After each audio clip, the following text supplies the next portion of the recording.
La Legión Británica en las independencias hispanoamericanas, o lo podríamos decir también en plural, las legiones británicas. Algo que empezó en el siglo XIX en Hispanoamérica o en la América española de entonces y luego continuó. No se quedó solo en el proceso de independencia, pero bueno, nos vamos a centrar principalmente en este proceso. Como siempre, con nuestro pana Emilio Acosta Ramos de Venezuela Provincial. Muy buenas, Emilio. Hola Antonio, bueno, antes que nada, como siempre, darte las gracias por la invitación a tu canal de YouTube, Salud. Antonio Moreno Ruiz, y salud, ¿no? Con este calorcito que está haciendo en Sí, Sevilla. de verdad que Y, sí. y bueno, sí, vamos a estar hablando de este tema muy polémico, ¿no? Que a veces la historiografía oficial trata de ocultar de que los británicos pues apoyaron a las tropas republicanas y las apoyaron muy bien. Claro, lo que se me viene así a bote pronto es que ten en cuenta que la narrativa idolátrica acerca de las independencias, pues ha sido una narrativa, siempre se ha dicho la palabra epopeya, ¿no? La Ujú. epopeya, la épica. Eh, los inocentes e ingenuos americanos se enfrentaron a una malvada potencia europea, que algunos te dicen que siempre fue malvada y otros te dicen que se convirtió en malvada con los Borbones. Pero bueno, el caso es que la ingenua América derrotó a aquella potencia obsoleta europea. De... Pero claro, si tú omites el dato de que el Imperio Británico apoyó con tropas la causa independentista y que realmente esos independentistas no se enfrentaron a una mayoría de europeos, sino que se enfrentaron a sus propios paisanos y de que estamos hablando de una guerra civil o de guerras civiles en plural extendidas en un contexto de confusión y vacío de poder, no suena ya tanto epopeya, no suena ya tanta épica. Entonces, claro, hay que mantener como sea el discurso oficial como hemos hablado otras veces, que también tenemos en España. España está llena de estatuas a Bolívar, se le hicieron estatuas a Bolívar con Primo de Rivera, con la Segunda República, con Franco, con el emérito.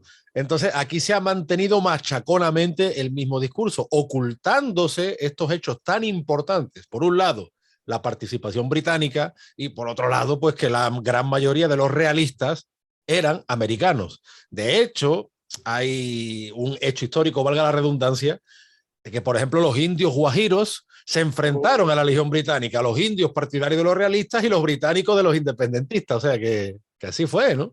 Así fue la vaina, como se dice al otro lado del charco.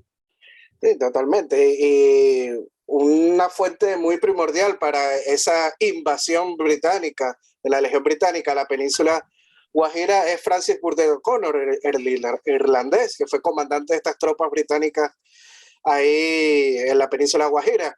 Y cito a Francis Burdett O'Connor: la fuerza era pequeña, pues solamente de mis lanceros, que al desembarcar en Margarita eran 800. Al salir del río Hacha, o sea, al salir de la Guajira, Uh -huh. llegaban apenas a 261. O sea, los indios guajiros se cargaron a muchísimos legionarios británicos durante la guerra. Eso sí, hay que decir que los legionarios también arrasaron con pueblos completos en la península Guajira. Y bueno, hay que decir que durante la independencia, desde el primer momento, Simón Bolívar trata de buscar el apoyo británico y buscar refuerzos de soldados en Inglaterra, ¿no? A través también del emisario venezolano Luis López Méndez. Solo en Venezuela, Antonio, se Uh -huh. contabiliza casi la mitad de soldados que combatieron al lado de Bolívar eran mercenarios de diferentes países europeos enrolados en la Legión Británica e irlandesa a cambio de una paga, ¿no? Que sería dada con cuantiosos empréstitos que adquirió el naciente Estado en manos de los ingleses, naciendo así las repúblicas endeudadas. Claro. Hasta los, Y sin moneda, y sin una moneda fuerte. No miraron crear un patrón monetario fuerte, al contrario de lo que hicieron, por ejemplo, los Estados Unidos. Sí, totalmente de acuerdo. Y bueno, algunas fuentes señalan que el número de legionarios británicos en Venezuela fue de 5.300 y otras fuentes señalan a 8.500. O sea, estamos hablando de una fuerza bastante amplia y grande, porque las batallas en la guerra de independencia de Venezuela no pasaban de 1.000, 2.000 hombres, como máximo 3.000 llegaban. O sea, eran unas fuerzas muy a tomar en cuenta. Uh Y -huh. en cambio el ejército realista en América estaba conformado por 20% europeos y el resto 80% americanos. Ayer, cuando publiqué un artículo sobre la muerte de Sucre, alguien me replicaba, no, pero los españoles, lo que siempre dicen, no, los españoles también hacían matanzas, ¿no? Porque yo señalé la matanza de Pasto que hizo Sucre. Y yo digo, sí, por eso que tú llamas españoles, entre comillas, porque los realistas habían más españoles que las tropas, perdón, más criollos que las tropas republicanas, porque habían británicos bastante, y que en las tropas realistas, sí, habían muchos comandantes peninsulares y canarios, pero también criollos. Vemos el caso de Feliciano Montenegro o de Narciso López, ¿no? Que fueron férreos realistas y criollos. Sí, Narciso López después también tiene una Sí. historia de traición a la causa realista, No, pero... no, y Feliciano Montenegro también, pero ya una vez después de perdida la guerra. Sí, no, pero sí es verdad el tema, incluso por ejemplo el Taita Bobes, que era nacido en Asturias, pero la mitad de su vida la pasa en Venezuela. O sea, él había pasado más años en América que José de San Martín, por ejemplo. Y sin embargo, la historiografía oficial te dice que San Martín era el criollazo y que Bobes era el ultra peninsular, ¿no? Porque claro, es lo que dice Francisco Núñez del Arco siempre con su antepasado Ramón Núñez del Arco, que fue un caudillo realista de Quito, ¿no? Que la historiografía nacionalista ecuatoriana pues te lo pone como un líder español, sí, bueno, español americano porque desciende de criollos que habían llegado al continente en el siglo XVII. Entonces, es curioso lo que dice de la Legión Británica de los irlandeses, porque como hablamos en el programa que hicimos sobre los irlandeses y la monarquía hispánica, desde el año 1580 hasta principios del 19, muchísimos irlandeses sirvieron en la Armada Española. Fue una comunidad, lo que hoy en día llamaríamos una comunidad inmigrante, ¿no? Bastante grande, bastante influyente en España, especialmente en el siglo XVIII, especialmente ya en época borbónica. Y sin embargo, pues las hambrunas de Irlanda, la persecución tan brutal que le hacen los ingleses, hace que muchos consideren alistarse en esta legión británica pues para obtener tierras, para obtener pagas, y también los alemanes, concretamente los hannoverianos, no más que alemanes propiamente dicho. Incluso gente que vivía en Alemania pero que era de origen húngaro también va en esta legión británica o en estas legiones británicas que especialmente a partir del 1817, ¿no? Es cuando más ya la tenemos organizada. Hay como una década que es clave, del 17 al 27, hablando de principios del 19, que es donde ya se ve mayor organización en la recluta británica, ¿no? Sí, es así, pero hay que decir que estos legionarios se trataban más que todos de veteranos de las guerras napoleónicas. Como tú bien dices, habían ingleses, escoceses, irlandeses, alemanes. Un antepasado de Arturo Uslar Pietri es uno de estos mercenarios. Y te lo decía porque yo creo que Uslar o Uslar creo que es de origen húngaro, o sea, verás, no húngaro como lo entenderíamos hoy en día, pero hannoveriano que tenía parentesco con Hungría, algo así, algo así. Sí, bueno, y hay que decir que como tú bien dices, la motivación eran de índoles económicas y también, bueno, políticas. Anteriormente, los británicos habían mandado dos expediciones militares fracasadas en 1806 y 1807 al Río de la Plata. No hay que olvidarnos de eso.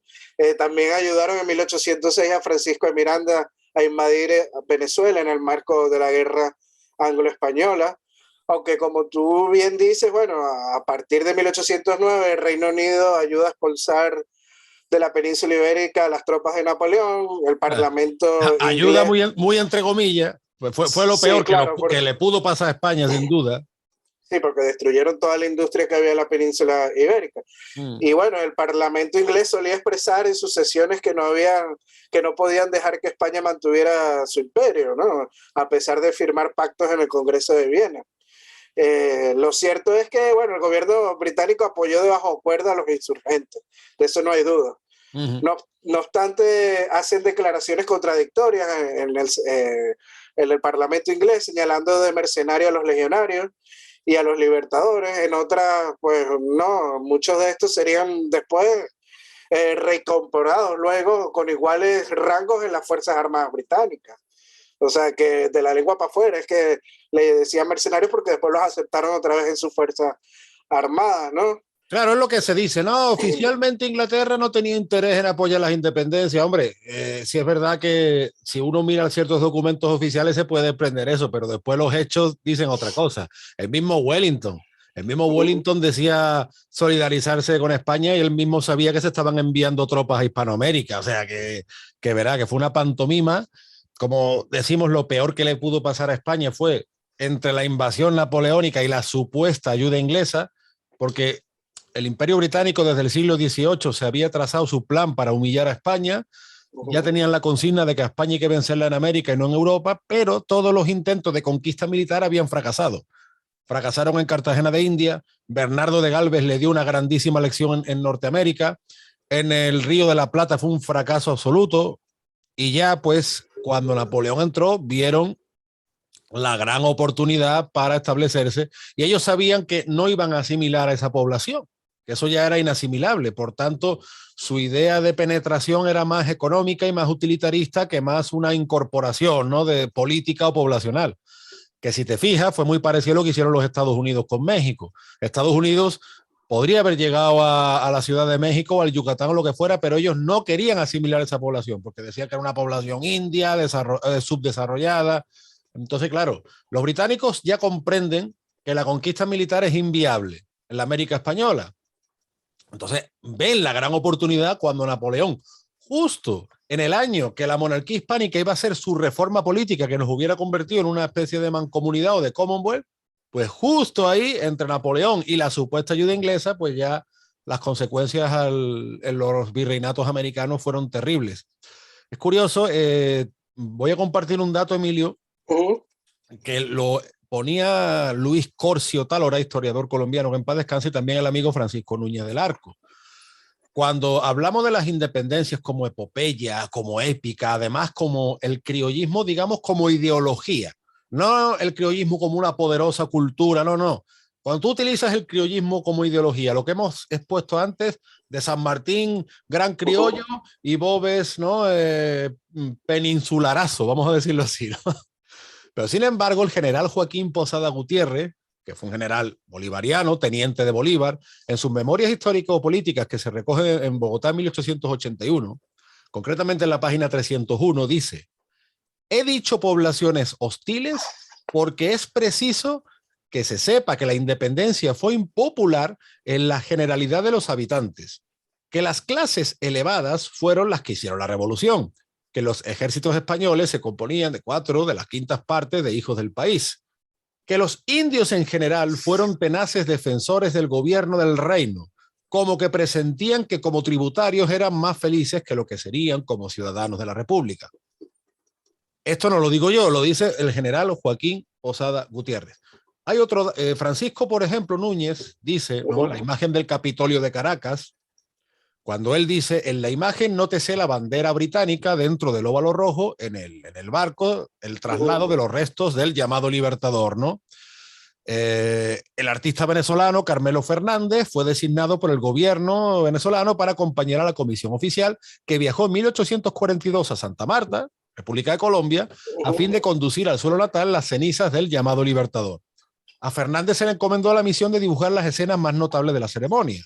Tomó pues apuntes del natural. ¿Por qué? Porque un tal Daniel O'Leary, no sé si lo estoy pronunciando muy bien. Edecán de Simón Bolívar. Ahí va yo, representando al gobierno británico, asistió a los solemnes actos del traslado de los restos de Bolívar a Caracas en 1842, colaborando para que las ceremonias resultasen dignas, al sugerir una comunicación al Foreign Office, para quien trabajaba, ¿no?, la conveniencia de enviar un navío de guerra para escoltar el barco que conduciría a la Guaira de Santa Marta, las cenizas de Bolívar, y el mismo O'Leary, el edecán de Bolívar, recalcaba: ningún gesto podrá satisfacer más a los pueblos de Venezuela y Colombia que esta muestra de respeto a la memoria de un hombre de Estado que en toda su vida mostró siempre un sincero deseo de mantener estrechas relaciones con Inglaterra. No solo mantener estrechas relaciones, le quiso entregar territorio hispanoamericano. Bolívar le quiso entregar Panamá y Nicaragua. Y esto se nos ha ocultado sistemáticamente, porque es lo que decimos. Están hablando, los idólatras bolivarianos hablan de una ficción, de un Superman, de un Batman, pero no hablan del Bolívar real, omitiendo las propias cartas y documentación de Bolívar. Bueno, y Pablo Victoria en sus investigaciones cita que hasta la isla de Margarita llegó a entregarla, pero no a los ingleses, sino pensó en entregarla a Estados Unidos. Pero bueno, es otra teoría de sus investigaciones. Como tú bien señalas, bueno, y después el gobierno, los gobiernos republicanos en Venezuela hacen tratados de libre comercio. Páez fue uno el que hizo el primer tratado de libre comercio de Venezuela y prácticamente Venezuela se convierte en una colonia comercial británica, ¿no? Pero Emilio, no solo, perdón que te interrumpa, no solo Venezuela, sí, desde México a la Argentina firmaron tratados de libre comercio con los británicos.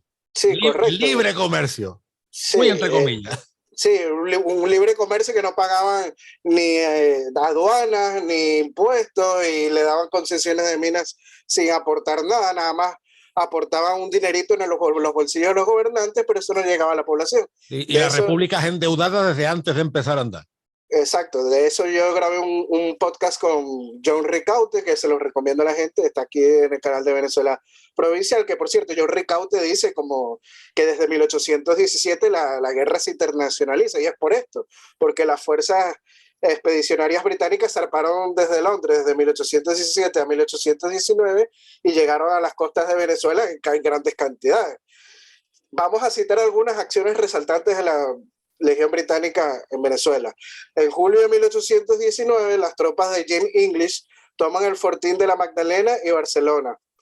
La Legión Británica cometió varios crímenes contra civiles, asesinatos y violaciones de robo, incluyendo de licor, y se emborrachaban. Hasta profanaron las iglesias, se robaron los restos de un santo en la Catedral de Barcelona y sus ornamentas de oro. También luego son enviados a capturar Maturín, aunque fracasaron en su asalto al fuerte de Aguasanta. Como hemos señalado, en 1820, la Legión Británica, comandada por Francis Burdett O'Connor, arremete contra los indios guajiras, aniquilando pueblos enteros, pero recibiendo muchas bajas, 540. Que ya lo habíamos dicho anteriormente. También participan en la batalla de Boyacá, donde Bolívar proclama lo siguiente, cito a Bolívar: esos soldados liberadores son los hombres que merecen estos laureles. O sea, prácticamente le dice que se ganó la batalla de Boyacá gracias a la Legión Británica. Y en la batalla de Carabobo, donde los describió como, cito a Bolívar, los salvadores de mi nación. O sea, la independencia se la deben a los británicos, según las mismas propias palabras de Bolívar. Es que yo no entiendo por qué hay quien pretende negar la influencia británica en la causa independentista, cuando los mismos próceres siempre se rodearon de británicos, los tuvieron de decanes, los tuvieron de camaradas. O sea, que ellos no lo negaron nunca. O sea, esta ficción Páez, que se ha montado, sí, es que es un absurdo. El mismo José Antonio Páez recibió la espada del rey de Inglaterra de manos de Sir Kerr Porter. Oh, y fíjate, desde Páez hasta Juan Manuel Santos, ¿no? El que fue presidente de Colombia, cuando fue a Inglaterra, pues le faltó arrodillarse ante la reina de Inglaterra, agradeciéndole la independencia. Pero incluso mucho, mira, hace poco ponían una imagen de Luis Sánchez Cerro, que fue presidente del Perú durante 2 años. Para entendernos su ideología, hay quien dice que sería lo más próximo al fascismo que hubo en Perú, ¿vale? Vamos a resumirlo así. Además fue un gobierno que solo duró 2 años, luego fue la guerra colombo-peruana con el salto de Leticia. Bueno, pues tiene imágenes con el rey de Inglaterra, donde se le condecora con la máxima condecoración peruana. El rey también lo condecora honorífico de caballero del Imperio Británico, que me refiero que esto ha trascendido a las ideologías y a los años. O sea, eso fue Páez, pero es que eso fue Sánchez Cerro y eso ha sido Juan Manuel Santos. Es que no tiene nada que ver ni la ideología ni nada. O sea, toda la independencia está enfocada por esta vía y los británicos lo han entendido. Es por eso, por ejemplo, que Bolívar tiene también su reconocimiento estatuario, valga esta palabra, en Londres. Hay una estatua de Bolívar en Londres. No solo hay estatuas de Bolívar en España, también las hay en Inglaterra. Sí, que por cierto, tiene una dedicatoria de las mismas palabras de Bolívar, pues diciendo que Gran Bretaña prácticamente es la mejor nación del mundo, ¿no? Sí, sí, bueno, él hablaba de entregarse a los brazos de Inglaterra. Sí, textualmente no es lo que estoy diciendo, pero más o menos las palabras que cita su estatua en Londres es eso. No, y además, por ejemplo, fíjate, todo lo que ha cundido este mensaje, incluso hasta Cuba, por ejemplo, de aquellos que idolatran a José Martí, que es otro héroe de ficción que se han inventado. El José Martí real es mucho más prosaico, o fue mucho más prosaico. Y entonces hay cubanos, yo alguna vez algún cubano del exilio de Florida diciendo que qué pena que a nosotros nos colonizó una nación atrasada, fanática como España, y no nos colonizó Inglaterra como a Estados Unidos, entonces pues seríamos a día de hoy estaríamos mejor. O sea que este discurso de entregarse a Inglaterra en cuerpo y alma ha llegado muy lejos y sigue llegando hoy. Yo me acuerdo cuando yo vi a Juan Manuel Santos, vamos, ya te digo, le pasó a arrodillarse ante la reina, ¿eh? Entonces, No, claro, bueno, hasta mucho el mismo defender la Chávez, por República, ahí, pero luego te arrodillas ante una reina, sí. entonces...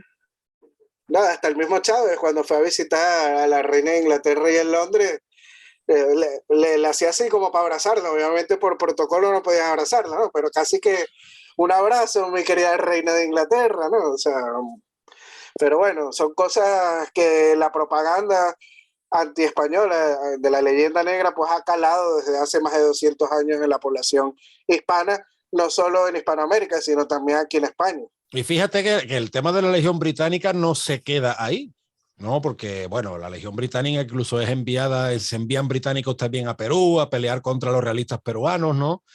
Y después ese proyecto continúa en Europa, porque la primera guerra carlista, que dura del 33 de 1833 a 1840 o hasta el 41, se manda una Legión Británica de apoyo a los liberales, que hay algún ingenuo que dice, no, bueno, es que los liberales, digamos, negociaron y fue un tratado a partes iguales. Mire usted, no existen tratados a partes iguales con Gran Bretaña. Quien diga eso de verdad o es tonto o está mintiendo. Y este proyecto de la Legión Británica para inmiscuirse sobre todo en los países hispanos y en la misma España, apoyándose siempre en Gibraltar, existió. Tú sabes que Cesario Jarabo, que es un historiador que él escribe sobre la conquista británica de España, siempre habla de la penetración económica y militar británica en España, sobre todo a partir de la ruptura de la monarquía hispano-católica. Y bueno, los ingleses han tenido minas españolas hasta el siglo XX. Esto es otro hecho que ha pasado muy desapercibido, pero a alguien le debería dar un poco un cortocircuito. O sea, ¿qué hacían los ingleses teniendo propiedades de minas en España, no? Pues la Legión Británica llevaba aparejado ese proyecto de penetración económica, política, utilitarista, para desestabilizar, porque ellos mismos sabían que ya la conquista militar no era posible y que la asimilación de la población a ellos no les importaba. Entonces, la Legión Británica no solo se quedó en apoyar a Bolívar o en apoyar a San Martín o a O'Higgins, continuó como proyecto político, no solo por el hecho de enviar a mercenarios, que sí es verdad lo que tú decías, muchos de los que enviaban pues eran borrachos, eran salteadores. Justo, Emilio, fíjate, justo la imagen que nos dan a los españoles, ¿no? Los españoles que iban a América eran borrachos, rateros, criminales, eran los ingleses quienes hacían eso, no solo en Australia. No solo en Australia, hay un voluntario austriaco del ejército carlista de la Primera Guerra que decían, capturamos a miembros de la Legión Británica, decían, no servían para nada, eran borrachos, sucios, gente de muy mala calidad. El príncipe von Lichnowsky tiene unos diarios muy interesantes de la Primera Guerra Carlista y eso se vio en la América española, como tú lo estás diciendo, gente que iba a robar, a reventar, un poco como los hooligans que vemos hoy en día por Europa, ¿no? Sí, más o menos, eso es lo que te iba a decir, que hoy en día cuando vemos a los hooligans yendo de vacaciones por Europa, pues hacen desastres y siempre el alcohol está de por medio. Inclusive en una simple visita que tú hagas a Inglaterra, yo que he estado en Londres, ves un día entre semanas a gente borracha total que yo no sé de verdad en qué trabajarán, ¿no? Pero bueno, eso ya es otro tema aparte. Pero sí. Que nos cuenten el secreto entonces. Sí, y un dato muy interesante también, Antonio, es que la Legión Británica cuenta con cementerios en Venezuela. Por ejemplo, en la isla de Margarita hay un cementerio donde están enterrados varios de estos legionarios británicos. Y como tú bien dices, después de que los republicanos ganan la guerra, pues los británicos prácticamente controlan todas las minas de Hispanoamérica. Las minas de oro de la Guayana en Venezuela las explotan son mayoritariamente empresas británicas, también algunas estadounidenses, las de carbón igualmente en Naricual, en Anzoátegui, también las explotan los británicos. Y controlan la economía 100%. Todos los puertos de Venezuela están controlados en su mayoría por británicos. El famoso John Bolton, que tiene hoy en día fundaciones en Venezuela y hasta museos. Bueno, él llegó a Venezuela en el siglo XIX gracias a esta colonización comercial británica de Venezuela y tenía el monopolio del café, que era el principal producto de exportación en Venezuela en el siglo XIX. Toda la exportación del café tenía que pasar por manos de John Bolton, o sea, se enriquecieron hasta decir basta. Es que es lo que dice María Elvira Roca Barea. Los ingleses hablan de libre comercio, pero de puertas para afuera, porque para sus intereses son los más radicales proteccionistas del mundo. O sea, eso del libre comercio es de puertas para afuera, de puertas para adentro, todo que pase por mi filtro y por mi monopolio, y a enriquecerme. Sí, es así. Los ingleses, ¿qué libre competencia es esa, no? Los ingleses siempre, su principal objetivo a la hora de expandirse, a la hora de haberse conformado como un imperio, siempre fue el objetivo comercial y económico. España, al principio de la expansión de la monarquía hispánica, sí, su objetivo fue el comercio, pero no solo el comercio, porque trató de fundar copias de España ahí a donde iba. Pero ahí tú has apuntado una cosa muy interesante y es curioso que siempre se nos dice, porque esto no solo se dice a los españoles históricos, también aplica para nosotros, porque siempre tú sabes que, y dicen, no, claro, es que los españoles no, fueron a enriquecerse. Oye, y a día de hoy, sin embargo, se hace eso y suena muy bonito, pero si lo hacían los españoles, no. Y si lo hacen los ingleses, sí.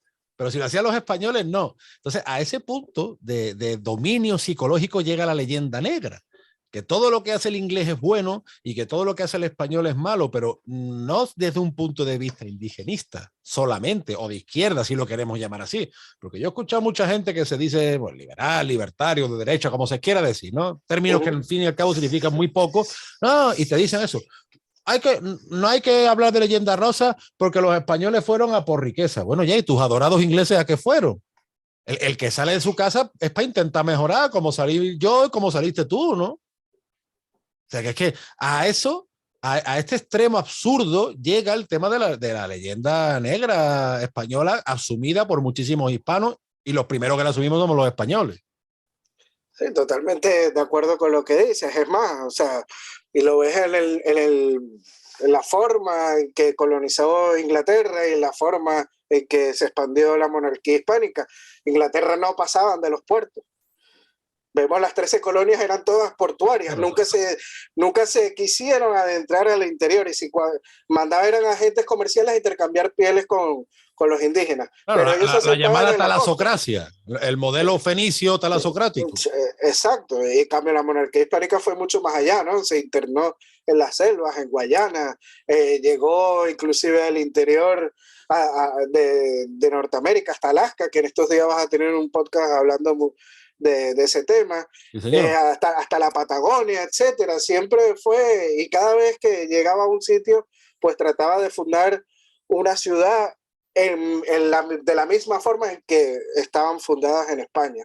Iba fundando España y asimilando a la población local, muy diferente a los ingleses, pero bueno, el que te señala esas ideas, pues un ignorante total que nunca agarró un libro. Sí, no, y además un ignorante y muchas veces manipulador porque se ha intentado ocultar el papel de la Legión Británica, que fue un papel, como decimos, no solo en un momento puntual de la historia, sino que llevaba aparejada toda una geopolítica, ¿no?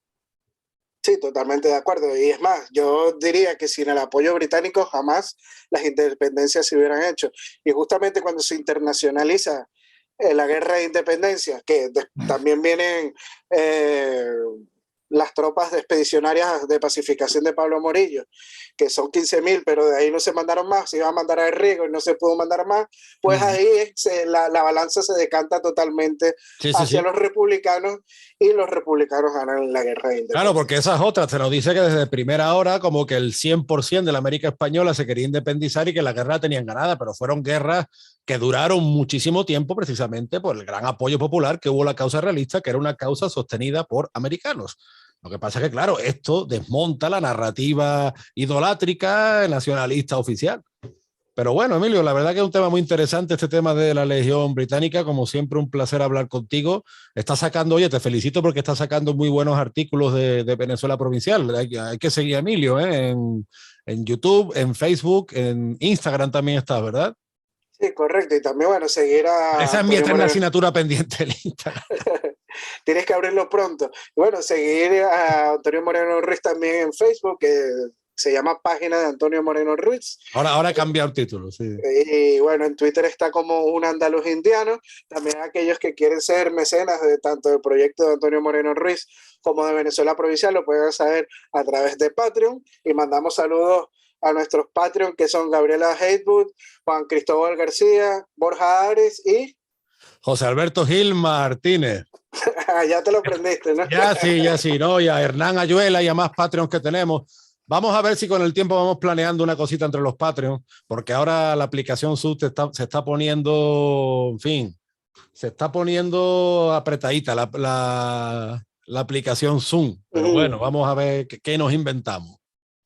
Seguro, seguro salen cosas buenas como siempre, Antonio.